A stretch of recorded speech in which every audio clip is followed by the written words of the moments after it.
itu kita sudah mengajukan ke beberapa tempat, termasuk juga ke Karowasidik.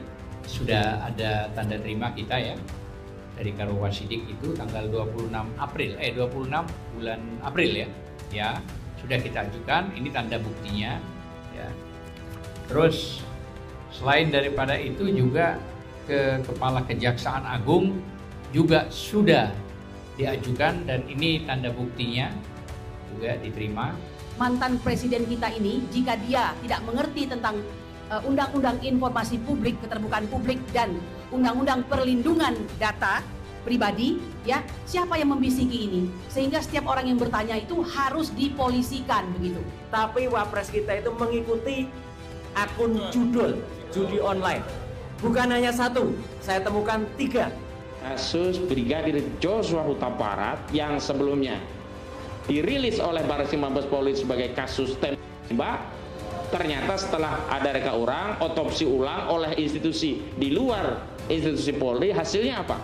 Ternyata pembunuhan polisi oleh polisinya polisi, yakni Ferdi Sambo. Makanya nggak bisa kita diamkan, kita libasnya kayak gini. Sebelumnya saya tidak percaya kasus ini ada yang mendanai. Tapi begitu Ngabalin menyatakan ada duit besar dari kasus ijazah palsu ini, saya jadi yakin dan percaya. Dan dugaan kuat saya yang dapat cuan besar diantaranya adalah Ngabalin. Terima kasih saya sampaikan kepada rekan-rekan media yang sudah memenuhi undangan kami. Sebagaimana undangan yang baru semalam mungkin ya disampaikan. Alhamdulillah pada hari ini, hari Kamis tanggal 5 Juni 2025, kami dari tim advokasi anti kriminalisasi ulama dan aktivis menyelenggarakan konferensi pers, terutama menyikapi rilis yang disampaikan oleh Kabid Humas Polda Metro Jaya berkaitan dengan perkembangan penyelidikan kasus yang berdampak pada klien kami, yang hari ini salah satunya hadir adalah Pak Roy Suryo. Dan alhamdulillah sebelum memulai kami perkenalkan bahwa di tim ini ada sejumlah advokat sekitar 60, tapi hari ini yang hadir bersama kami saya sebutkan di sebelah kiri saya ada Bang Azam Khan. Beliau bagian dari tim advokasi dan sekaligus sekjen tim pembela ulama dan aktivis, dan nanti akan mengupdate advokasi yang berkaitan dengan permintaan untuk melakukan gelar perkara khusus di Biro Wasidik Mabes Polri. Kemudian di sebelah kiri ada Bu Kurnia Triroyani, sarjana hukum. Beliau juga salah satu advokat yang bareng-bareng menangani atau mengadvokasi Dr. Roy Suryo, Dr. Rismond dan yang lainnya. Dan hari ini juga beliau nanti kami minta untuk memberikan respon terhadap statement dari, saya katakan pejabat ya, karena penasehat Kapolri yang cenderung bias dan multitafsir, bahkan seperti mengumbar ancaman kepada publik dengan menyebut akan banyak tersangka dalam kasus ini. Dan kemudian ada rekan saya Bung Fitran Sahdeli, sarjana hukum, juga bagian dari tim advokasi, dan ada juga dari sejumlah aktivis yang juga hadir bersama kami, ada Bang Rustam Effendi dan yang lainnya. Kemudian di sebelah kanan saya ini bukan Patih Gajah Mada ya, nih, tapi namanya mirip ya, Bang Jahmada Girsang, sarjana hukum. Beliau nanti juga akan menyampaikan pembacaan rilis resmi dari kami tentang sikap kasus ini akan seperti apa, sehingga setidaknya masyarakat mendapatkan 2 perspektif.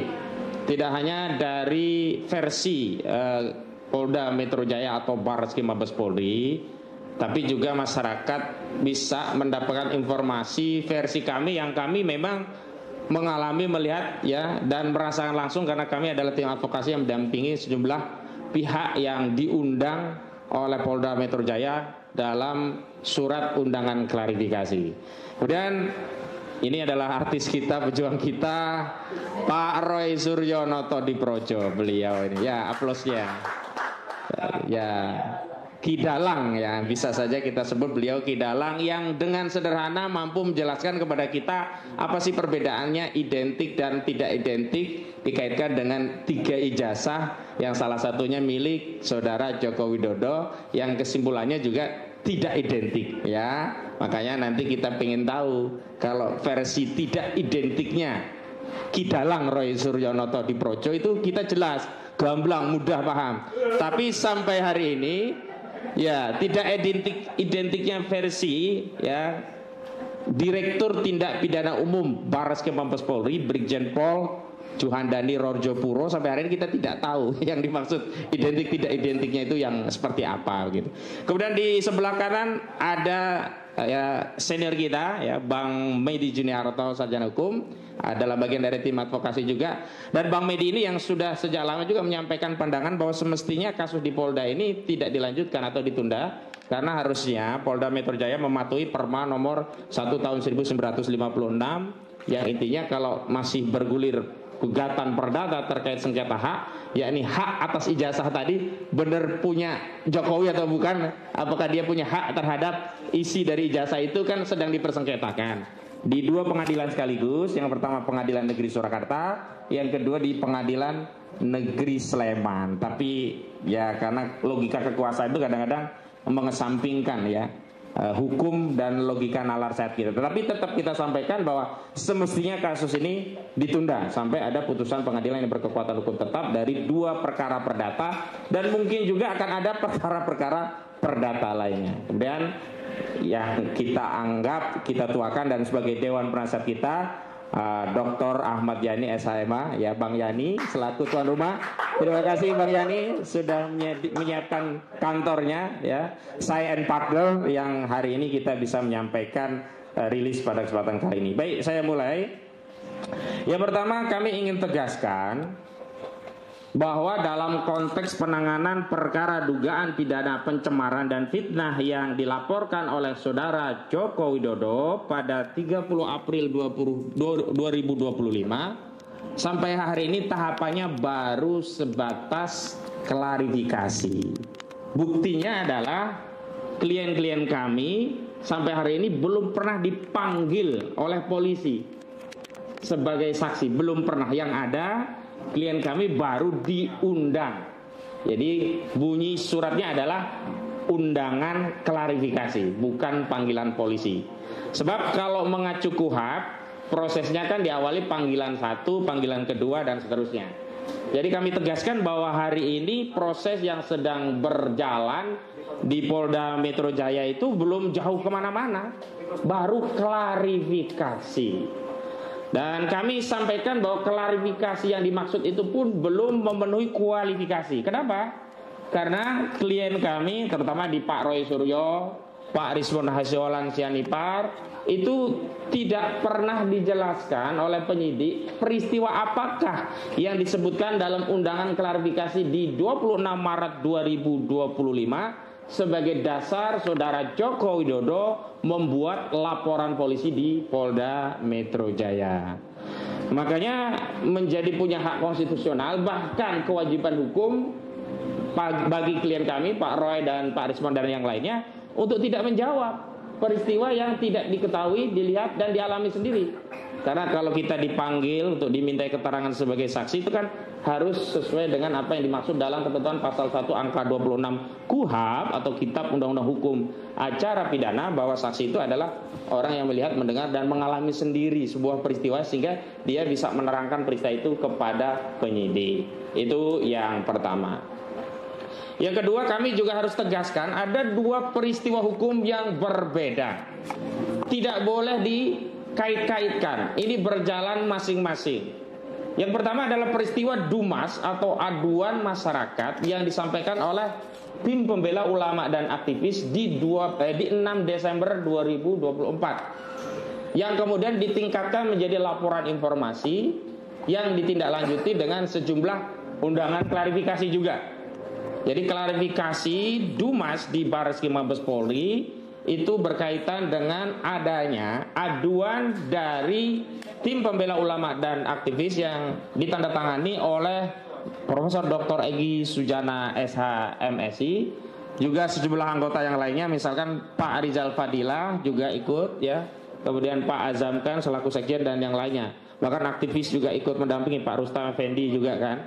Nah, itu adalah kasus atau peristiwa yang berbeda dengan kasus yang dilaporkan oleh Saudara Joko Widodo. kasus di Barreskrim Mabes Polri adalah Dumas yang sebenarnya keinginan kawan-kawan TPUA saat itu langsung menjadi LP Pro Justisia. Tapi di 6 Desember LP ini tidak diterbitkan dan laporan dari tim pembela ulama dan aktivis hanya diarsip di Dumas. Baru ditindaklanjuti setelah ada laporan Saudara Joko Widodo 30 April di mana di 6 Mei 2025 mulai ada panggilan klarifikasi. Termasuk Bang Medi Juniarto kalau tidak salah juga di 6 Mei 2025 bareng juga dengan Bang Rizal Fadila 6 Mei. Kemudian Bang Rizal Fadila 8 Mei-nya dipanggil Polda Metro Jaya untuk memenuhi undangan klarifikasi, tapi qadarullah malamnya kecelakaan itu. Artinya ini peristiwa yang berbeda. Apa yang dilaporkan oleh tim pembela ulama dan aktivis adalah adanya dugaan tindak pidana pemalsuan dokumen atau memasukkan keterangan palsu di dalam akta otentik atau membuat dokumen otentik yang palsu. Jadi pasal dugaan pidananya ada 263 KUHP, 264 KUHP, dan 266 KUHP. Nah, inilah yang terakhir oleh Direktorat Tindak Pidana Barreskrim Mabes Polri, Direktur Tindak Pidana Umumnya, Brigjen Pol Johandani Raharjapuro, waktu mengumumkan hasil tes laboratorium forensik Mabes Polri menyatakan hasilnya identik dan penyelidikannya itu dihentikan. Nah, terhadap penghentian penyelidikan inilah kemudian tim pembela ulama dan aktivis ya pada 26 Mei 2025 itu mengajukan surat ke Biro Pengawas Penyidikan Barreskrim Mabes Polri yang nanti akan ada penjelasan lanjutan oleh Sekjen TPUA, ini Bang Azam Khan. Dan artinya kasus itu meskipun dinyatakan selesai atau dihentikan oleh Barreskrim Mabes Polri, tapi oleh TPUA belum tuntas karena harus ada proses gelar perkara khusus sebagaimana diatur dalam ketentuan pasal 31 junto pasal 33 Peraturan Kapolri nomor 96 tahun 2019. Ini yang harus ditindaklanjuti oleh institusi kepolisian. Kenapa? Karena kalau kami dilibatkan dalam prosesnya, maka kami bertanggung jawab atas hasilnya. Berbeda dengan apa yang selama ini dilakukan oleh Barreskrim, mereka melakukan proses sendiri, tidak melibatkan kami, tidak juga kami bisa memastikan apakah yang disebut identik benar-benar perbandingan antara ijazah Saudara Joko Widodo dengan ijazah lain yang benar-benar asli. Itu kami tidak bisa menjamin. Sehingga saat pengumuman yang disampaikan oleh Barreskrim Mabes Polri, kami memang menyampaikan penolakan. Kenapa? Karena prosesnya tidak transparan, jadi hasilnya tidak kredibel dan tidak akuntabel. Itu yang berkali-kali kami sampaikan bahwa keraguan atau yang kami sanksikan bukan terkait peralatan, bukan terkait teknologi, bukan terkait materi, tapi terkait ya kredibilitas dan reputasi institusi Polri. Mohon maaf, saya harus spill. Kasus Brigadir Joshua Huta Barat yang sebelumnya dirilis oleh Barreskrim Mabes Polri sebagai kasus tembak, ternyata setelah ada reka ulang, otopsi ulang oleh institusi di luar institusi Polri, hasilnya apa? Ternyata pembunuhan polisi oleh polisinya polisi, yakni Ferdi Sambo. Makanya nggak bisa kita diamkan, kita libasnya kayak gini. Ya, ketidakadilan itu harus kita libas. Dan kami belajar dari itu wajar, bukan hanya kami, tentu publik, rakyat juga wajar. Jika ingin ada transparansi, akuntabilitas dari prosesnya, sehingga kredibilitas dari hasil penyelidikan Barreskrim Mabes Polri itu bisa dipertanggungjawabkan, bukan hanya oleh Barreskrim, juga kita ikut bertanggung jawab. Hari ini kami tegaskan, kami menyatakan tidak ikut bertanggung jawab karena prosesnya tidak pernah dilibatkan. Yang kedua, kasus di Polda Metro Jaya adalah kasus yang dilaporkan oleh Saudara Joko Widodo atau lengkapnya IRHTT Joko Widodo di 30 April 2025, di mana Saudara Joko Widodo menurut keterangan Kabid Humas saat berada di daerah Karet, Kuningan, Jakarta Selatan 26 Maret 2025 mengaku melihat sejumlah video, ya kalau kayak kita scroll gitulah ya. Kok ini ada mungkin ya, kok omongan yang saya nggak nyaman. Nah, itu yang kemudian dikumpulkan 24 video dan dibuat laporan polisi. Itu yang tidak pernah muncul saat pemeriksaan klien-klien kami memenuhi undangan klarifikasi. Karena tidak pernah dijawab peristiwa 26 Maret itu peristiwa apa. Tidak pernah disebutkan. Kita mendapat peristiwa itu, keterangan bahwa itu peristiwanya adalah saat saudara Joko Widodo ada di daerah Karet Kuningan, Jakarta Selatan. Itu ketika ada rilis dari Kabid Humas, Kabid Humas Polda Metro Jaya, ya, Kombes Pol Ade Arisam Indardi. Jadi nggak keliru kalau kita bertanya, kenapa? Karena dimintai klarifikasi, peristiwanya tidak jelas begitu. Nah, ini yang kemudian diduga kalau laporannya adalah penghinaan dan pencemaran. Makanya kami selalu tegaskan kalau pasalnya penghinaan dan pencemaran terkait saudara Joko Widodo merasa dihinakan sehina-hinanya, direndahkan serendah-rendahnya, maka yang relevan pasalnya adalah 310 KUHP tentang pencemaran, 311 KUHP tentang fitnah, dan okelah masuk Undang-Undang ITE 27A Undang-Undang ITE tentang menyerang kehormatan melalui sarana elektronik. Tapi di undangan klarifikasi itu muncul pasal-pasal selundupan, ya, pasal 35 ya dijuntukan dengan ancaman pidananya, dan pasal 32 dijuntukan dengan ancaman pidananya. Jadi yang 35 itu ancamannya 12 tahun penjara, yang 32 itu ancamannya 8 tahun penjara. Ini yang kami kritisi, yang sampai hari ini tidak mendapatkan jawaban dan klarifikasi. Karena sejak awal tidak ada kasus ini yang mengarah kepada delik selain pencemaran dan fitnah.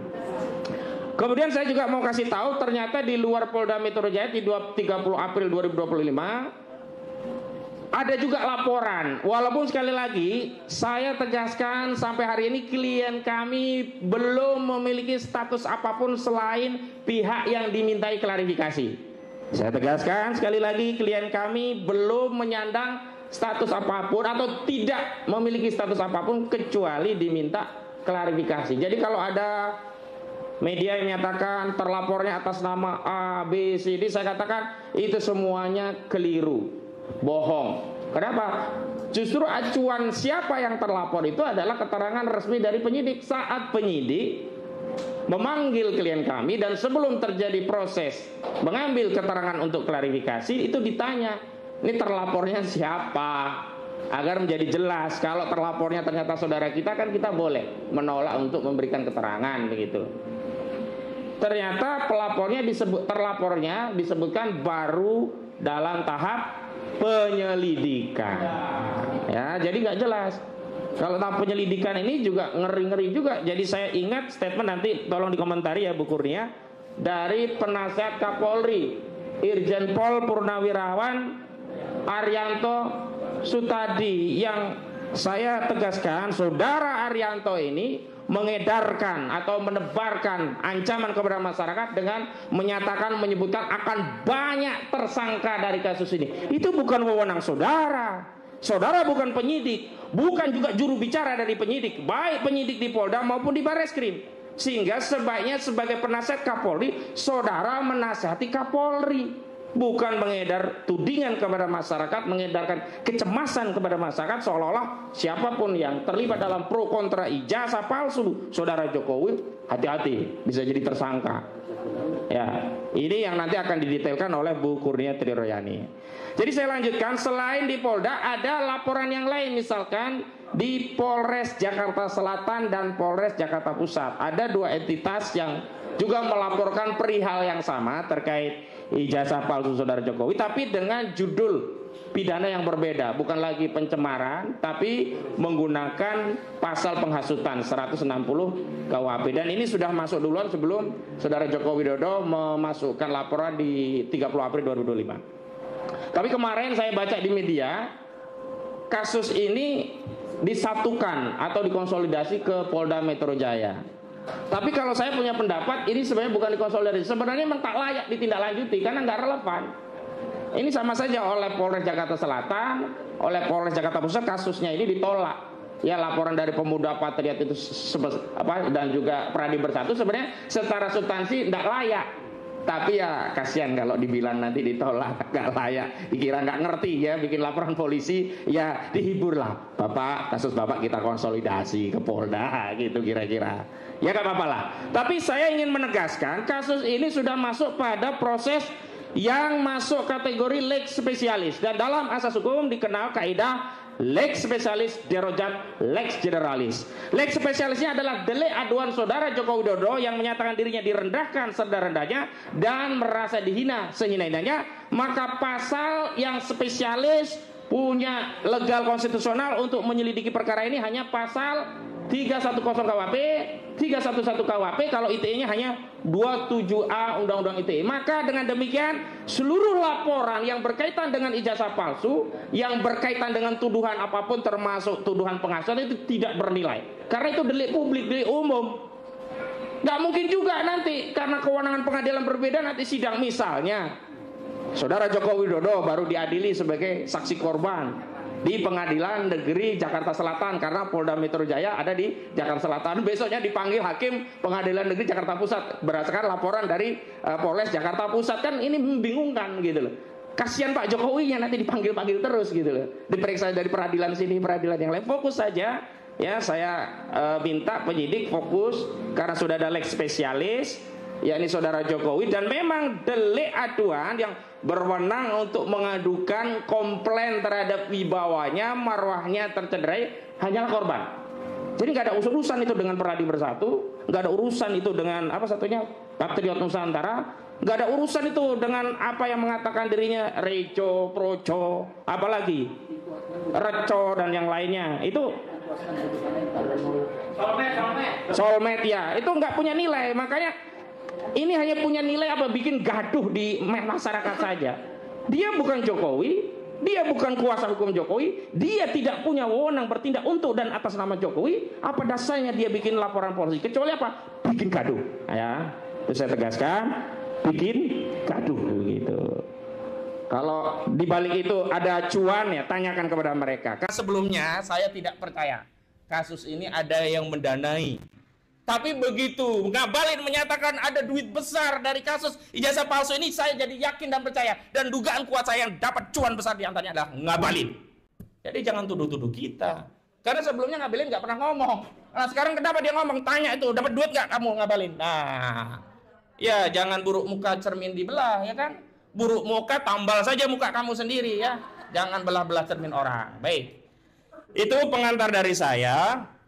Baik, untuk menyingkat maka kita akan coba masuk ke substansi. Tapi sekali lagi saya ingin tegaskan, apa yang terjadi di Barreskrim berbeda dengan apa yang di Polda. Maka bukti-bukti proses yang ada di Barreskrim tidak bisa dianalisa dan digunakan untuk memproses laporan saudara Joko Widodo. Karena dua institusi ini menyatakan hal yang sama. Brigjen Pol Johandani Rojodipuro menyatakan akan berkoordinasi memberikan bimbingan kepada bawahnya di Polda.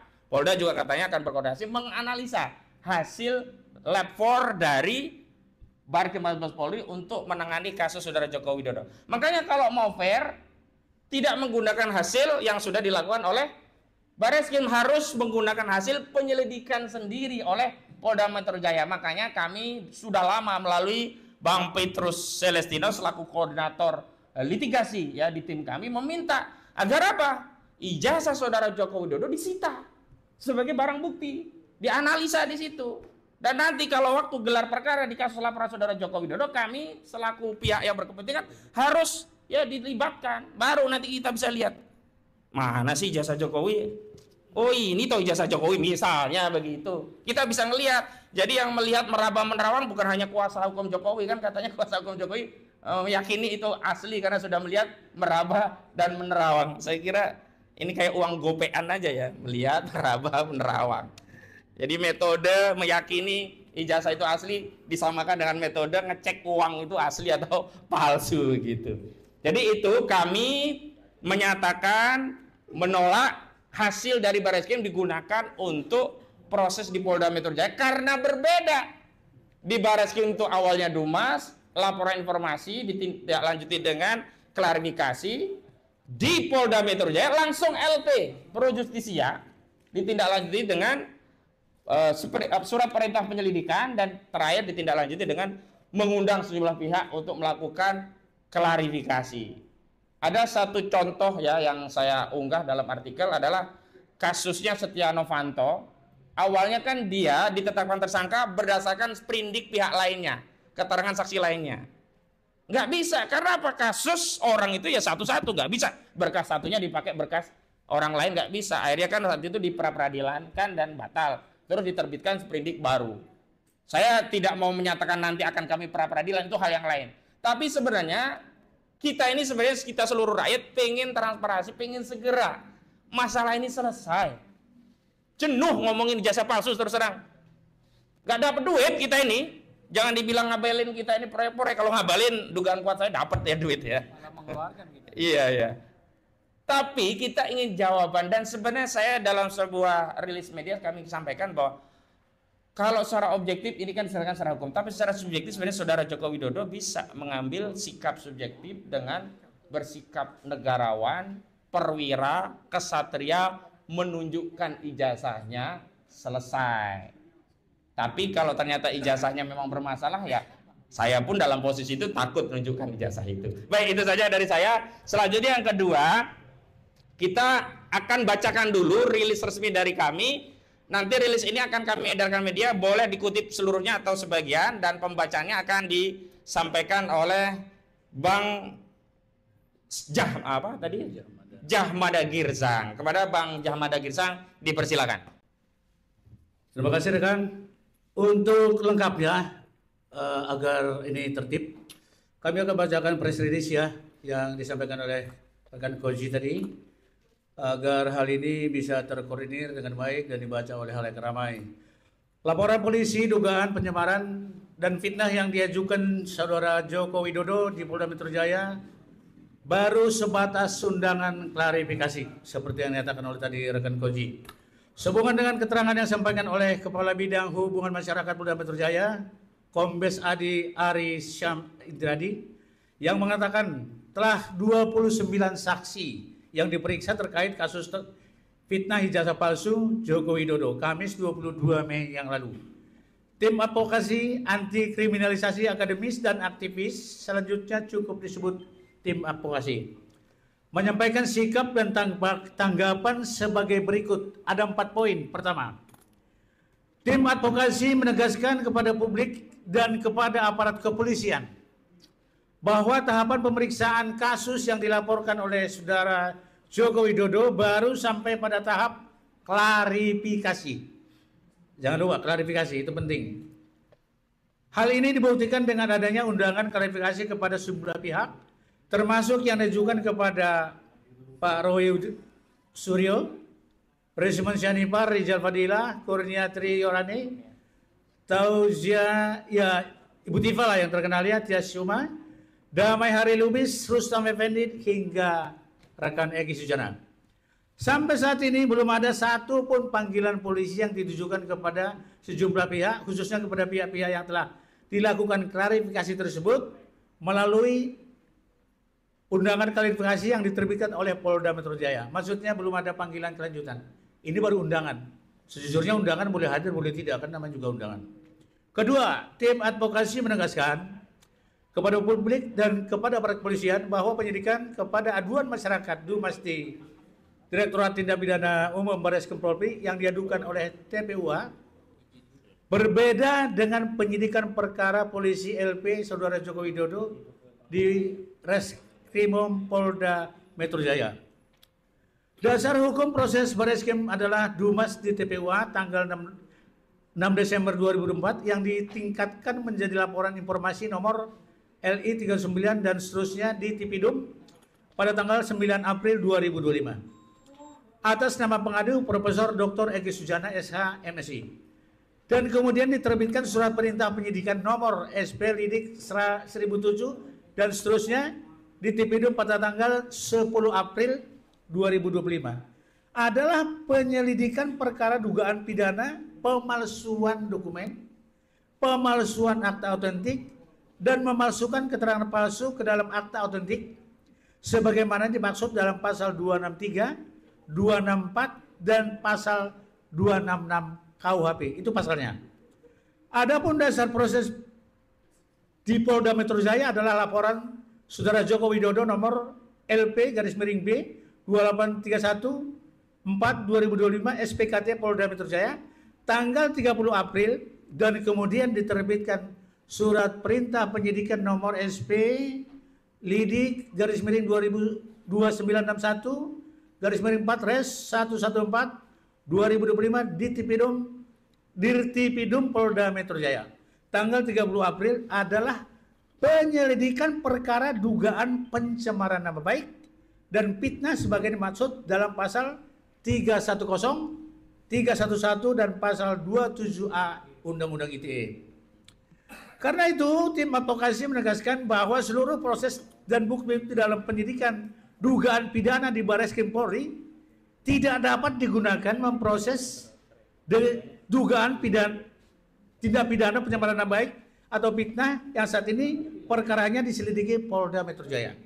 Ketiga, tim advokasi menegaskan kepada publik dan kepada aparat kepolisian bahwa untuk melanjutkan proses penyelidikan perkara dugaan pidana pencemaran nama baik dan fitnah, maka penyidik Polda Metro Jaya harus segera menyita dokumen milik pelapor Saudara Joko Widodo sebagai bukti sekaligus klarifikasi kepada sejumlah pihak yang berkaitan dengan ijazah pelapor Saudara Joko Widodo, termasuk tapi tidak terbatas melakukan pemeriksaan terhadap Kepala SD tempat Joko Widodo bersekolah, Kepala SP SMP tempat Joko Widodo bersekolah, Kepala SMA tempat Joko Widodo bersekolah, Rektor Universitas Gadjah Mada atau UGM, Dekan Fakultas Kehutanan UGM hingga Kasmujo yang sebelumnya diklaim sebagai dosen pembimbing skripsi Joko Widodo.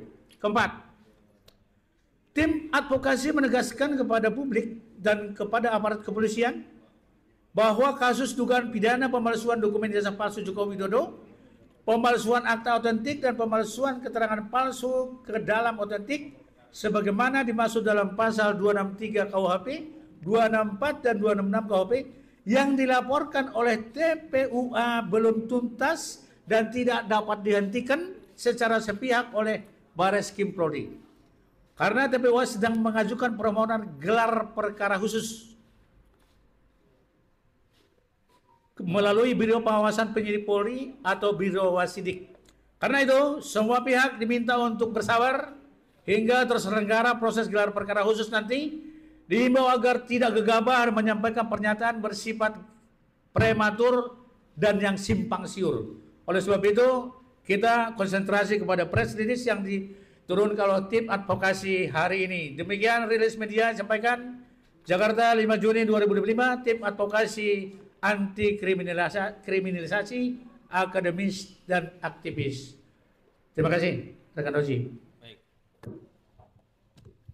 Terima kasih Bang Zahmada Girzang. Itu adalah sikap kami, pada prinsipnya sudah kami bacakan dan sudah kami jelaskan. Selanjutnya tadi di akhir kita menyatakan bahwa penyelidikan di Barreskrim terkait kasus dugaan ijazah palsu Jokowi itu belum tuntas karena TPUA sedang mengajukan permohonan gelar perkara khusus. Karena itu saya minta Sekjen TPUA yang anggota tim advokasi juga Bang Azamkan untuk menjelaskan bagaimana perkembangan terakhir surat permohonan gelar perkara khusus itu. Kepada Bang Azamkan dipersilakan.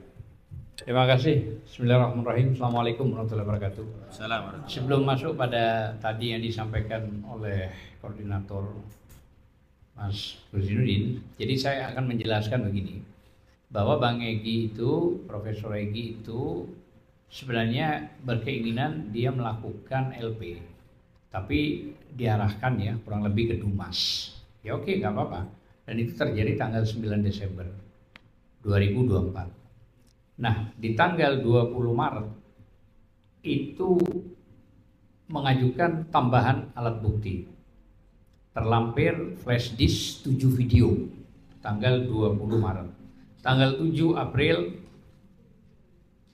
ada bukti tambahan TPUA diajukan kembali gitu ya, tentang tanda tangan Profesor Dr. Insinyur Ahmad Sumitro yang seharusnya Profesor Dr. Ahmad Sumitro itu kan Suimitro dan itu diakui oleh anaknya bahwa itu bukan. Itu kita ajukan gitu loh ya. Nah, selanjutnya juga tanggal 24 April, tanggal 15 April itu pada saat berangkat mau ke mana itu Jogja dan ke Solo, itu memang Bang Egy nggak ikut karena sakit ya. Nah, tanggal 24 diwakili oleh 3 orang lah ya, dari Bang DHL, dari TPUA ya, Mbak Kurnia, termasuk Bang Rizal. Nah, tanggal 24 Bang DHL itu diperiksa ke Mabes Polri ya, sambil lalu menambahkan juga bukti. Nah, terkait dari apa yang disampaikan tadi, nah kita kan bicara Perkap ya, Perkap 6 2019 itu pasal 31 tentang tindak pidana penyidikan. Itu kan ada 2, yang gelar perkara biasa sama gelar perkara khusus. Artinya dibolehkan untuk mengajukan itu, nggak ada masalah gitu loh ya. Nah, pada saat itu tanggal 26 itu kita sudah mengajukan ke beberapa tempat, termasuk juga ke Karowasidik. Sudah ada tanda terima kita ya dari Karowasidik itu tanggal 26 bulan April ya sudah kita ajukan, ini tanda buktinya ya. Terus selain daripada itu juga ke Kepala Kejaksaan Agung juga sudah diajukan dan ini tanda buktinya juga diterima ya. Terus yang ketiga ini ada tim ulama permohonan gelar perkara. Ini kan menyangkut soal masalah gelar perkara khusus ya. Nah, karena keterkaitan proses apa yang diajukan Prof. Egy ini 6 bulan belum dapat LP, tahu-tahu dihentikan ya kan, karena dihentikan maka ini kan nggak fair gitu loh. Artinya kenapa sih kok dihentikan, ini orang mau diproses masih berjalan gitu loh ya. Nah itulah masalahnya, makanya TPUA ini dengan tim gabungan mengajukan untuk gelar perkara khusus karena memang diatur di Perkap itu ya, tadi yang saya sebut itu pasal 316 2019 itu gitu loh ya. Kan ada 2 tadi yang saya sebut, salah satunya khusus gitu loh ya.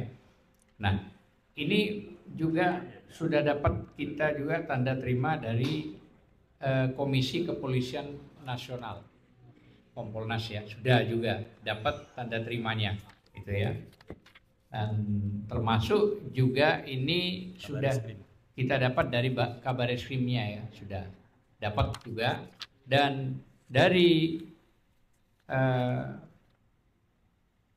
Kapolri dan Wakapolri sudah juga dapat sudah kita masukkan semua itu ya, termasuk kepada Presiden juga ya diajukan ya, sudah dikirim semuanya. Nah artinya sudah clear, hanya kita di sini minta ada audensi. Nah audensi ini yang kita ajukan ke Irwasum. Nah ini juga tanggalnya 26 Mei juga diajukannya ya. Nah ini kita pengaduan dan permohonan audensi dan kita sudah dapat juga suratnya. Tapi kan di sana yang menentukan kapan audensi itu. Artinya kalau dari tim kita ya, tim kriminalisasi juga menyesuaikan ya. Itu yang bisa saya sampaikan, bahwa pentingnya proses ini karena apapun alasannya jangan sampai ada kriminalisasi dalam konteks ini. Kita harus fair. Artinya fair di sini jangan hukum dikuasai sepihak dengan pesanan sepihak, ya kan? Terus rakyat menjadi korban kriminalisasi. Padahal ini kan logikanya sangat sederhana. Tunjukkan aja selesai soal ini, gitu loh ya. Panggil aja ahli-ahli forensik, panggil aja ahli digital, panggil aja ahli telematika dan apapun, dikumpulkan supaya terbuka aja. Cuma urusan sederhana kok. Kenapa sih harus begini gitu loh. Nah, tapi ya sudah, karena ini berjalan ya apapun. Tadi juga sempat disinggung oleh koordinator Ahmad Ghosinuddin, jangan sampai juga menakut-nakuti rakyat. Banyak yang mau jadi tersangka itu nggak boleh begitu. Apalagi ini yang pernah dilihat di salah satu stasiun televisi, salah satu lawyer menunjukkan bergol, itu sudah tidak pada tempatnya. Dan itu kan pengancaman, itu nggak boleh begitu. Jadi secara etika itu sudah ngawur sudah itu, dan itu menunjukkan arogansi yang seolah-olah dia itu hebat, padahal justru itulah menelanjangi dirinya sendiri. Yang bisa megang borgol itu adalah penyidik, gitu loh ya. Dan mungkin kejaksaan juga bisa melakukan itu. Selain dari itu nggak ada. Seorang advokat itu dituntut dalam sumpahnya pasal 4 itu harus objektif, baik, gitu loh ya. Tidak boleh melakukan hal-hal yang model begitu. Mungkin ini yang bisa saya sampaikan. Terima kasih. Assalamualaikum warahmatullahi wabarakatuh. Waalaikumsalam warahmatullahi wabarakatuh. Dan kami perlu ya merespon karena apa yang dilakukan oleh penasihat Kapolri, Irjen Pol Purnawirawan Arianto Sutadi ini sudah beberapa kali di sebelah media, agar pertama publik menjadi tentram, nggak ada ya orang jadi tersangka kalau nggak salah, dan mendiskusikan masalah kasus ijazah palsu ini bukan kejahatan. Pro kontra itu biasa, jangan semua dipaksa pro atau dipaksa kontra. Biarkan rakyat yang menilai apakah mereka yakin ijazahnya palsu atau tidak. Dan sebenarnya kalau ingin membangun keyakinan berdasarkan bukti, itu tinggal tunjukkan. Kalau narasi ya memang masyarakat tidak mudah untuk mempercayai narasi. Saya kasih ilustrasi demikian ya. Kita tidak mungkin sampai ke puncak gunung melewati rute pendakian yang sudah terbukti gagal. Maksud saya adalah kalau kita ingin meyakinkan publik ijazah itu asli, maka kita tidak boleh menempuh rute untuk meyakinkan publik dengan pola, cara, atau mekanisme yang terbukti sudah gagal. Apa itu? Untuk membuktikan ijazah Jokowi asli dengan cara mempidanakan orang.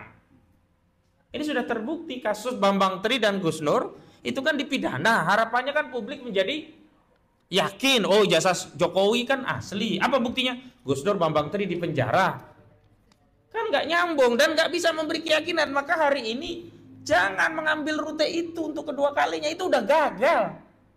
Dan dari dulu rute yang kita sediakan, yang rutenya itu nggak capek, nggak perlu mendaki, nggak perlu melibatkan polisi, nggak perlu melibatkan UGM, nggak perlu melibatkan relawan, nggak perlu melibatkan kuasa hukum, nggak perlu melibatkan media, bahkan tidak perlu butuh penelitian Pak Roy Suryo dan yang lainnya begitu, dengan menunjukkan. Ini rute yang paling sederhana kalau ingin membuktikan ijazah itu asli. Jangan capek-capek naik ke puncak gunung seperti kasus Bambang Tri, akan gagal. Begitu. Dan saya minta Bu Kurnia Triani untuk memberikan paparan secara konstitusional, secara hukum, bagaimana sikap kita warga daerah dan terutama pejabat publik dalam mensikapi kasus ini. Dan tentu saja kita tidak boleh offset ya, melanggar batas-batas kewenangan dari institusi yang sebenarnya sudah punya tugas dan tanggung jawab masing-masing. Mengumumkan ada tersangka atau tidak itu urusannya polisi, dalam hal ini Polda Metro Jaya. Nggak ada urusannya dengan penasihat Kapolri. Justru penasihat Kapolri harus menasihati Kapolri, bukan bikin gaduh di tengah masyarakat. Baik, Bu Kurnia, silakan Bu. Bismillahirrahmanirrahim. Assalamualaikum warahmatullahi wabarakatuh. Bersyukur kita ya bahwa pada hari ini kembali Allah memberikan kesempatan bagi kita untuk terus menegakkan kebenaran dan keadilan, dan salah satunya pada acara ini untuk memberikan klarifikasi. Saya kebagian untuk menanggapi dengan gestur ya daripada penasehat Polri, yaitu Bapak Arianto Sutadi, benar namanya begitu ya. Saya ingin mengatakan begini sebagai permulaan ya, bahwa dalam azas fiksi hukum semua orang itu dianggap mengetahui keberadaan dan keberlakuan hukum.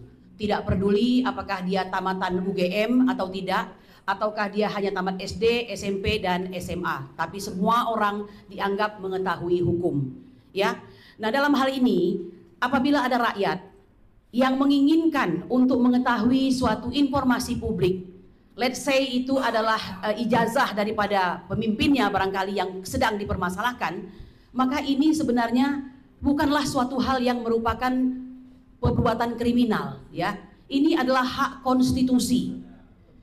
Dua undang-undang, yaitu undang-undang tentang keterbukaan informasi publik serta perlindungan data pribadi, tidak ada satupun dalam kedua undang-undang tersebut yang memberikan dasar hukum bagi seorang pejabat publik untuk mengkriminalisasi rakyat yang mempertanyakan hal tersebut. Ya, patut ini digaris bawahi.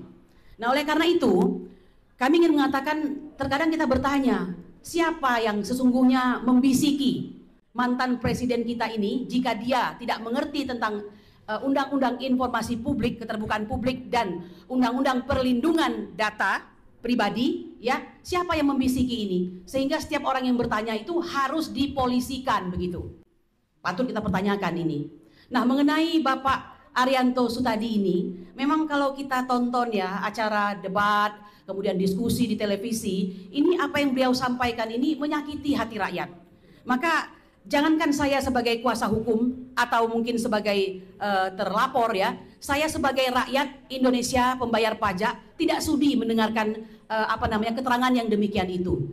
Ya, mengapa? Karena beliau dalam salah satu acara itu menggunakan kata-kata ini adalah pertarungan antara dua kelompok. Yang satu adalah pembenci Joko Widodo, yang satunya lagi bersimpati kepada Joko Widodo. Pemilihan diksi ini saja sudah menunjukkan ada disparitas, diskriminasi, keberpihakan, dan menurut saya itu jahat sekali ya. Nah, sekarang saya balik. Bagaimana kalau saya katakan ke Bapak ya, bahwa kata-kata yang menyatakan bahwa ini adalah merupakan perseteruan antara dua kelompok, saya tambahkan ini ya, yaitu orang yang membenci kezoliman Jokowi, yang satunya lagi saya tambahkan kelompok yang bersimpati pada kezoliman Jokowi. Enak nggak didengar? Enggak kan? Jadi gunakanlah kata-kata ya, yang kata-kata itu tidak Anda gunakan untuk membela atau berpihak, tapi lakukan tugas Anda yang pada saat ini adalah sebagai penasehat ahli Kapolri. Namanya saja ahli, berarti kan di atas orang rata-rata begitu ya. Apalagi yang dinasehati adalah Kapolri begitu. Nah, kemudian makin banyak lagi ini, baru sekitar beberapa jam yang lalu lah, karena sedang merespon tentang pengadilan yang ada di Sleman dan di Surakarta ya.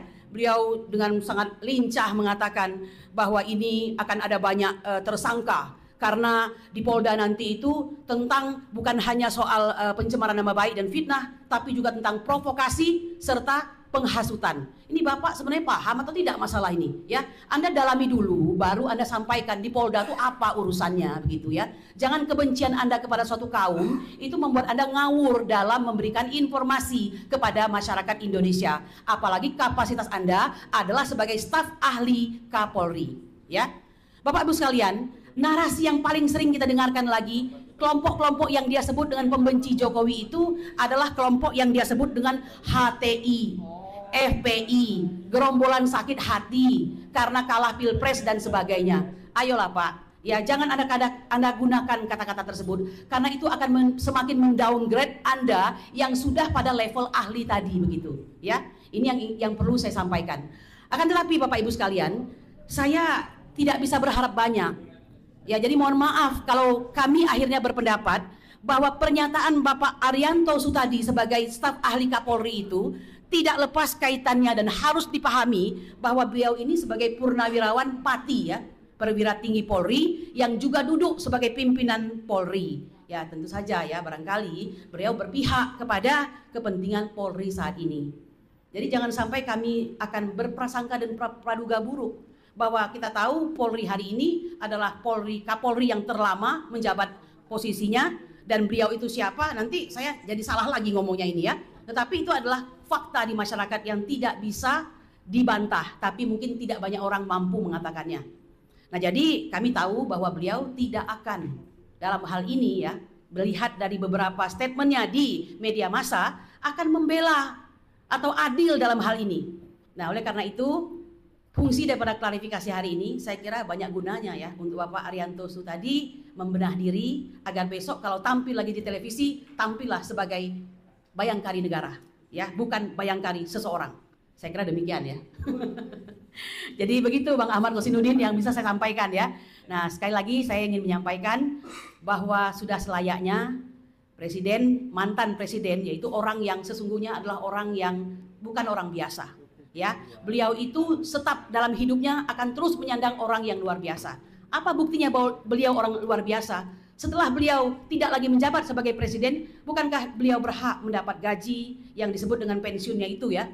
Yang itu menunjukkan bahwa dia tidak biasa, dia adalah pensiunan presiden begitu. Dan beliau bukankah mendapatkan hadiah dari negara berupa rumah yang di Colomadu itu yang nilainya hampir 100 miliar dan sebagainya. Nah, oleh karena itu bertingkahlah yang baik, bertingkahlah yang sesuai dengan hukum, karena pada dasarnya pada saat kita berada pada posisi saling kontra seperti ini, hukumlah sebagai panglima. Jadi demikian yang bisa saya sampaikan. Wabillahi taufiq wal hidayah. Assalamualaikum warahmatullahi wabarakatuh. Waalaikumsalam warahmatullahi wabarakatuh. Baik, terakhir sebelum nanti kami buka termin tanya jawab, karena ada salah satu pihak yang diklarifikasi hadir, yang beliau ini klien kami, Pak Roy Suryonoto di Projo, dan itu kami mohonkan beliau untuk menyampaikan mungkin pandangan. Terima kasih karena selama ini ternyata masyarakat membersamai perjuangan beliau. Silakan Pak Roy. Ya. Terima kasih. Bismillahirrahmanirrahim. Assalamualaikum warahmatullahi wabarakatuh. Pertama-tama sebelum semuanya, marilah kita panjatkan doa kepada Allah Subhanahu wa taala, semoga saudara-saudara kita yang hari ini sedang menunaikan puncak ibadah haji berjalan dengan lancar dan semua bisa dilindungi dan mendapatkan ridho serta mabrur dari Allah Subhanahu wa taala. Terima kasih sebelumnya kepada Saibul Bait kita ya, Pak Ahmad Yani. Kemudian ini di samping saya ini Pak Medi ini benar-benar kalau ini membersamai, karena ketika saya dilakukan periksa, beliaulah yang membersamai saya dan hebat sekali memegang rekor kecepatan ya. Gara-gara beliau ini saya cepat sekali. Pak Jamada, terima kasih atas penguatannya. Tentu kepada sahabat kita, saudara kita Bang Ahmad Kosinudin selaku koordinator tim non litigasi bersama dengan Pak Petrus Celestinus selaku koordinator tim litigasi. Pak Hasamkan, sekjen kita, ini juga luar biasa dalam melakukan advokasi, dan tentu saja saudari saya, ya, Ibu Kurnia Tridayani yang bersama-sama dengan kita semua dan semua teman-teman yang lain, termasuk yang paling ujung korlap kita, Pak Rustam. Baik, saya sebenarnya tidak perlu untuk menambahkan apa yang tadi disampaikan. Yang disampaikan oleh kawan-kawan lawyer ini luar biasa. Ya, jadi ini sudah ahlinya hukum dibandingkan hukum gitu ya, gitu. Jadi saya tidak akan menambahkan sedikit pun ya. Saya setuju dan sepakat semuanya karena ini adalah kesepakatan kita bersama untuk melawan kezoliman yang ada.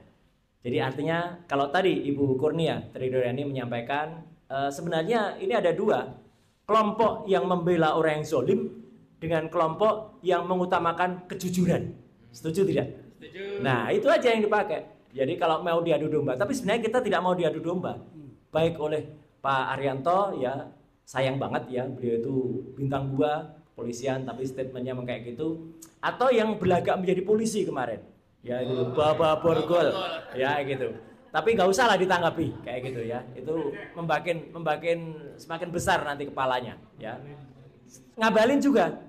Nanti sore kebetulan saya mungkin akan diadu sama Ngabalin ya di Kompas ya. Jadi saya akan sampaikan kepada dia apa yang sebenarnya malah justru dia yang dapat. Jadi sekali lagi teman-teman semua, tidak ada hal yang lain yang ingin saya sampaikan selain apa? Ucapan terima kasih saya ya, wabil khusus saya kepada seluruh masyarakat yang sudah memberikan dukungan, support, moral dan semuanya atas ini ya, dan juga terhadap tentu saja kepada kawan-kawan lawyer ini, dan juga kepada mak-mak, ibu-ibu yang terus tanpa lelah, tanpa henti dan tanpa ada yang mendanai. Ini luar biasa ya, sama sekali ya, dituduh ada yang mendanai berbis-bis ke Jogja, ke Solo, satu bis kok dituduh berbis-bis itu gimana gitu loh. Nggak ada yang mendanai sama sekali, menginap sendiri, urunan sendiri ya. Jadi saya kira itu Pak Kosinudin, saya 99% kalau istilah saya sangat sepakat dengan kegiatan dan isi press conference hari ini.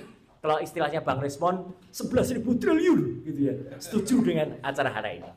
Jadi itu saja yang saya sampaikan, dan mohon izin juga saya bukan spill, tapi karena ada sedikit tindakan yang sangat tidak pantas dilakukan ya oleh wapres kita. Saya izin untuk mulai hari ini juga menyuarakan bahwa saya sangat mendukung juga upaya pemakzulan yang dilakukan oleh Purnawirawan, bukan karena fufafa yang itu terbukti, tapi wapres kita itu mengikuti akun judul judi online. Bukan hanya satu, saya temukan 3 akun judul. Jadi dari 640, ini silakan di-quote, 640 yang dia follow, jadi dia tuh hanya memfollow 640, 3 diantaranya akun judi online. Mau Setwapres sudah menyatakan tidak tahu kalau itu ganti judi atau enggak. Kalaupun tidak ganti judi, awalnya adalah permainan game online. Dia posisinya mengikuti itu semenjak Desember tahun 2022. Sudah saya periksa. Dan itu artinya dia sudah jadi pejabat publik. Dia sudah jadi wali kota, mengikuti akun game. Dan gamenya itu tentu saja masa nggak ngerti. Namanya di akun itu .slot. Jabrik.slot. Ada slotnya, yaitu pasti main judi online. Jadi mohon izin Pak Kosinudin dan teman-teman semua, saya tetap bersama-sama dan kita berjuang bersama. Tapi izin saya juga mulai nembak ya, karena kalau itu jelas tindakan tercela yang dilakukan oleh seorang wakil presiden ya, dan itu akan langsung oleh teman purnawirawan akan langsung digunakan sebagai tambahan pada surat yang diajukan ke DPR dan MPR. Yang sayangnya memang hari ini DPR dan MPR masih reses semenjak tanggal 26 Mei yang lalu, dan nanti akan berakhir pada tanggal 26 Juni. Jadi kalau nanti 26 Juni mungkin nanti akan ada gerakan juga dari para purnawirawan. Saya kira itu rekan-rekan sekalian. Sekali lagi kita berterima kasih kepada seluruh masyarakat dan juga mohon doa, mohon supportnya kepada tim yang kali ini menegakkan kejujuran melawan kezaliman. Terima kasih. Wassalamualaikum warahmatullahi wabarakatuh. Baik, sebelum kita tutup, tadi ternyata hadir juga Mama dari KNPRI. Tapi jenderalnya Bu Mary Samiri nggak hadir ya. Ya, juga Mama dari Aliansi Rakyat Menggugat, jenderalnya juga nggak hadir nih, Bu Mendo Landari. Tapi ada Bu Susi, Bu Tita dan yang lainnya. Terima kasih Ibu-ibu, ini menambah semangat juang kita. Ternyata kita tidak sendirian, kita didukung oleh banyak masyarakat. Baik, rekan-rekan media, ada pertanyaan silakan. Pak Edi Mulyadi yang pertama, ada lagi? Silakan. Ya, Pak Edi dulu, silakan Pak. Kapolri. Oh ya, Arianto Sutadi ya.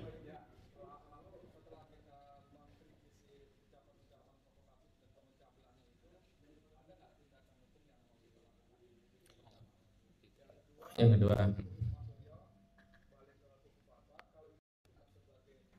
memfollow akun judul itu sebagai tindakan tercela, tercelanya di mana? Monggo silakan. baik ya, saya satu saja, nanti Pak Roy ya yang katanya.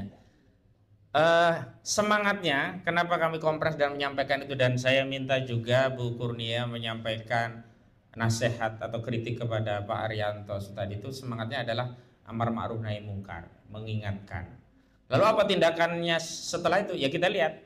Mudah-mudahan dengan diberi nasihat terbuka seperti ini, beliau bisa mengukur diri, mawas diri, dan introspeksi diri. Sehingga ke depan statementnya menggunakan ungkapan atau bahasa narasi-narasi yang menyatukan, meneduhkan, memberikan solusi, bukan sebaliknya ya, membuat masyarakat justru khawatir atau cemas. Walaupun saat ini saya yakin masyarakat tidak peduli dengan statement seperti itu, tapi sebagai sebuah bangsa yang besar, alangkah eloknya jika para pejabat, apalagi kelasnya penasihat Kapolri, itu mendidik rakyat dengan statement yang beradab, bermartabat, dan menyejukkan. Itu ya Pak Edi Mulyadi. Tapi untuk yang kedua saya langsung ke Pak Roy yang menjawab. Silakan Pak Roy.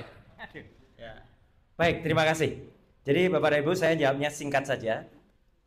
Siapa orang Indonesia yang menolak kalau bermain judi itu tidak melanggar hukum? Iya kan? Atau tidak tercela gitu. Atau jadi jelas bermain judi mau offline mau online itu adalah melanggar hukum. Saya mohon maaf bukan pemerhati hukum, mungkin ada pasalnya apa, judi itu pasal berapa. Yang jelas apa?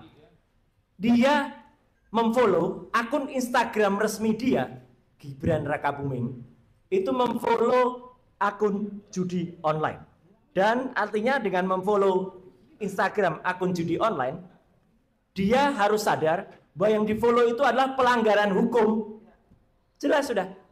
Pelanggaran hukum adalah tindakan tercela, apalagi dilakukan oleh orang yang dipercaya menjadi orang nomor 2 di Indonesia.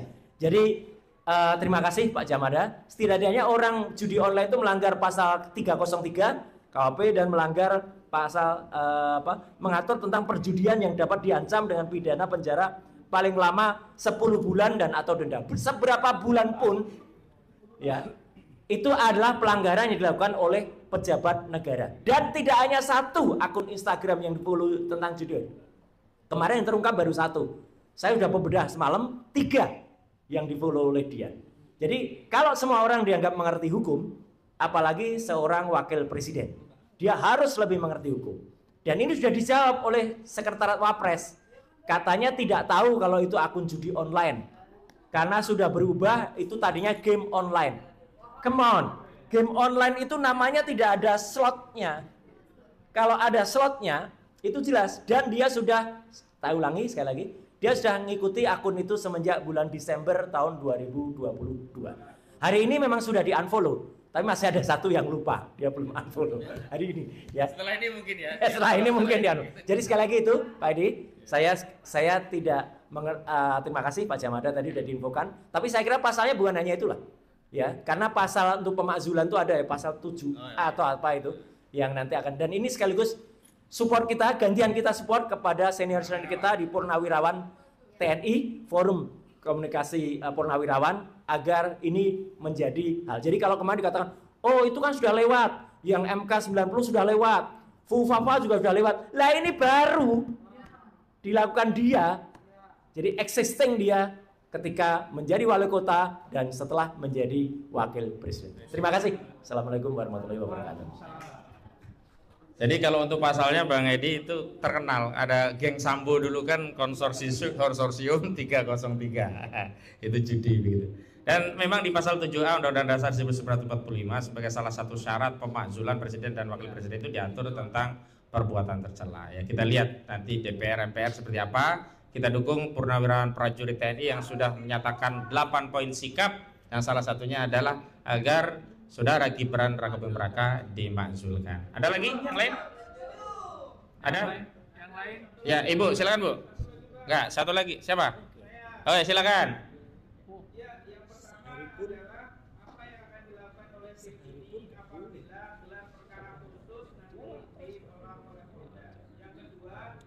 Bukan Polda ya, Bareskrim ya.